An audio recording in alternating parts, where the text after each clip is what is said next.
नमस्ते सलाम मातृभूमि। जय हिंद दोस्तों, सबका स्वागत करता हूं। शुरू करते हैं आज के डिफेंस समाचारों की अपडेट। S5 क्लास की next generation nuclear powered ballistic missile submarine को लेकर आ रही है, जिसमें कि ये कहा गया है कि इसमें 190 मेगावाट का रिएक्टर इस्तेमाल किया जाएगा। लेकिन अब भारतीय नौसेना भाभा एटॉमिक सेंटर के साथ बातचीत कर रही है, जिसके तहत अब एक नया शक्तिशाली 200 मेगावाट का रिएक्टर तैयार किया जाएगा।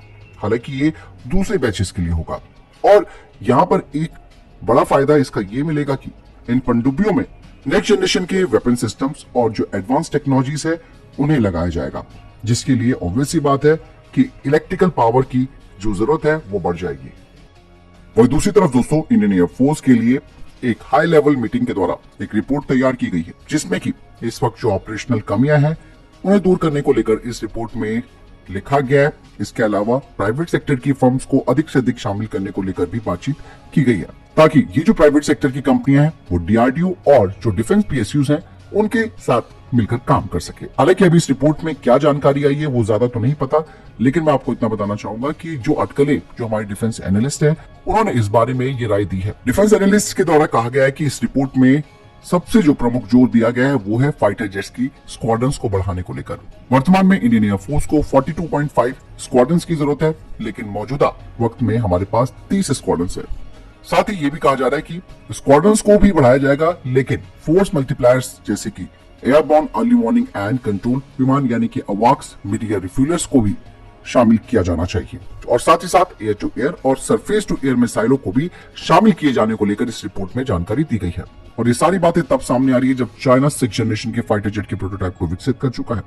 वहीं पाकिस्तान भी J-35 स्टेल्थ फाइटर जेट की 40 यूनिटें खरीदेगा, लेकिन भारत का तेजस फाइटर जेट प्रोग्राम अभी भी अधर में लटका हुआ है। डिफेंस एनालिस्ट की माने तो इस रिपोर्ट में न केवल स्क्वाड्रंस की संख्या को बढ़ाने के लिए एक ग्लाइड पाथ के बारे में जानकारी दी है, बल्कि इसमें कहा गया है कि एक विदेशी OEM के साथ यानी कि ओरिजिनल इक्विपमेंट मैन्युफैक्चरर्स के साथ एक प्रोडक्शन लाइन स्थापित की जाए, जिसमें कि एक भारतीय प्राइवेट सेक्टर की कंपनी उनके साथ गठजोड़ करे। और साथ ही साथ यहाँ पर जो HAL की 3 प्रोडक्शन लाइन है तेजस मार्क होने के लिए वो तो चलती रहेंगी, लेकिन एक पैरेलल प्रोडक्शन लाइन भी स्थापित की जानी चाहिए, जो कि एक अलग मीडियम वेट फाइटर जेट की होगी, जिसमें कि 114 MRF फाइटर जेट्स भी शामिल हो सकते हैं। प्रधानमंत्री नरेंद्र मोदी अब जल्द ही DRDO की एक नई मिसाइल टेस्ट रेंज का उद्घाटन करेंगे आंध्र प्रदेश में, जिसमें करीबन 20,000 करोड़ रुपए का इन्वेस्टमेंट किया गया है।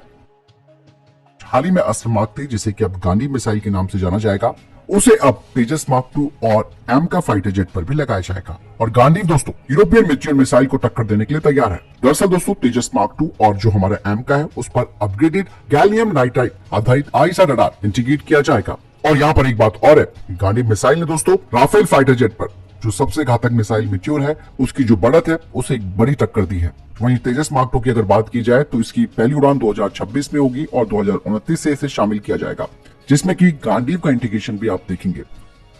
वहीं दोस्तों अब यूरोपीय यूनियन भारत के कदमों में झुक गया है।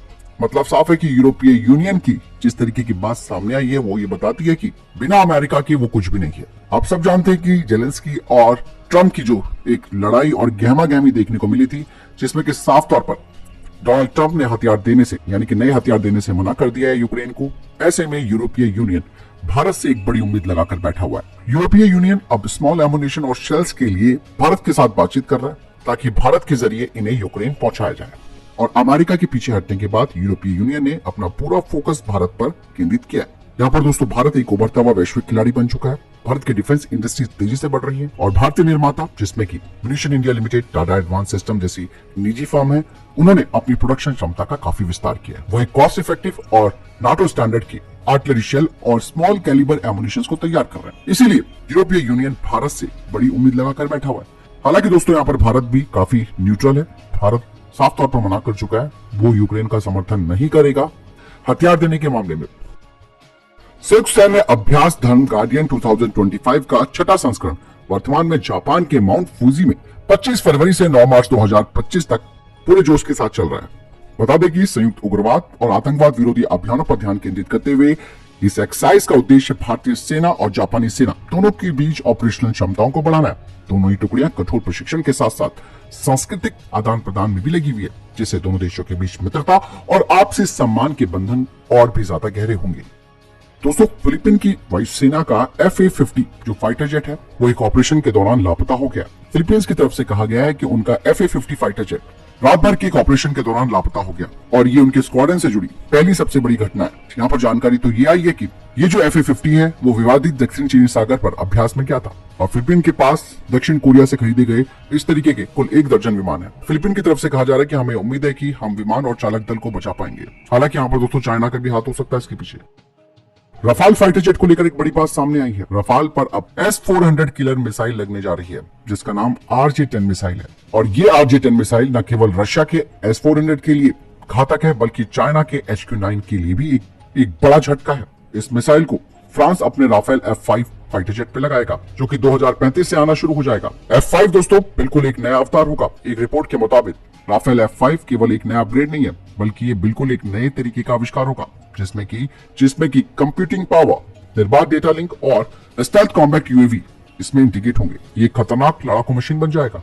RJ-10 मिसाइल सबसे अलग मिसाइल मानी जा रही है। इस मिसाइल की स्पीड मैक 5 बताई जा रही है। हालांकि राफेल F-5 को लेकर बात तो ये भी सामने आई है कि इसका ऑफर वो भारत को भी कर सकता है। विध्वाम लंबी दूरी के रॉकेट की एक तस्वीर सामने आई है जिसकी रेंज 250 किलोमीटर बताई जा रही है। इसका प्रोपल्सन सॉलिड रॉकेट मोटर का है। ये दुश्मनों के बंकर्स को टारगेट कर सकती है। वहीं दोस्तों बांग्लादेश ने तुर्की से खरीदे हुए बायराकटर TB2 ड्रोन को एक बार फिर से इस्तेमाल करना शुरू कर दिया है भारत के खिलाफ और भारतीय खुफिया एजेंसियों ने इस ड्रोन को ऑपरेट होता हुआ भी पाया है। इस पर बारीकी से नजर रखी जा रही है। पिछले कुछ महीनों में लगातार बांग्लादेश इन ड्रोन्स का इस्तेमाल कर रहा है और भारत की सीमा से लगे क्षेत्रों में ISR मिशन कर रहा है। दूसरी तरफ पाकिस्तान भी दोस्तों जिसे की टर्की के ड्रोन्स मिले हैं उनका इस्तेमाल कर रहा है और मालदीव ने भी इसी तरीके के काम शुरू कर रखे हैं। यानी कि भारत के लिए ये एक बहुत बड़ी टेंशन बन चुका है। वहीं दोस्तों यूक्रेन को एक और ब्रह्मास्त्र मिल गया है। रिपोर्ट्स बताती है कि यूक्रेन के आसमान में अब फ्रांस के मिराज फाइटर जेट गरज रहे हैं। आपको बता दें कि फ्रांस ने यूक्रेन को अपने मिराज 2005 F फाइटर जेट्स दिए हैं। अमेरिकी F-16 के बाद ये यूक्रेन को मिलने वाला दूसरा वेस्टर्न फाइटर जेट है। वहीं रशिया की तरफ से फ्रांस के विमानों को लेकर एक तीखी प्रतिक्रिया दी गई है। रशिया की तरफ से कहा गया है कि मिराज को यूक्रेन को देना एक खतरनाक वृद्धि हो सकती है। रशिया ने बोल दिया कि इस तरीके की हरकत बर्दाश्त नहीं की जाएगी। ये नाटो रूस टकराव को एक बड़ी चेतावनी है। दरअसल दोस्तों ये जो मिराज है उन्हें अपग्रेड करके फ्रांस ने यूक्रेन भेजा है जिसमें हवा से जमीन पर हमला करने की एक जबरदस्त क्षमता है। इसके अलावा इसमें इलेक्ट्रॉनिक वॉरफेयर सूट लगाया गया है और यही नहीं, ये फाइटर जेट नाटो हथियारों को भी अपने साथ कैरी कर सकता है। इन मिराज फाइटर जेट्स में इंफ्रारेड सेंसर लगाए गए हैं जो कि रशिया की परेशानी बढ़ा सकते हैं। तो बहुत चीजें दोस्तों इस वक्त यूक्रेन की हालत खराब हो चुकी है। यूरोपीय यूनियन भारत से गुहार लगा रहा है एमुनिशंस को खरीदने को लेकर। दूसरी तरफ अमेरिका ने हाथ पीछे खींच लिए। तो फिलहाल तब तक टॉप डिफेंस अपडेट। वीडियो के सामने कोई प्रश्न जवाब है, आपको कोई सवाल कमेंट सेक्शन में लिखकर जरूर पूछ सकते हैं। वीडियो को लाइक और शेयर जरूर कीजिएगा। जय हिंद, वंदे मातरम।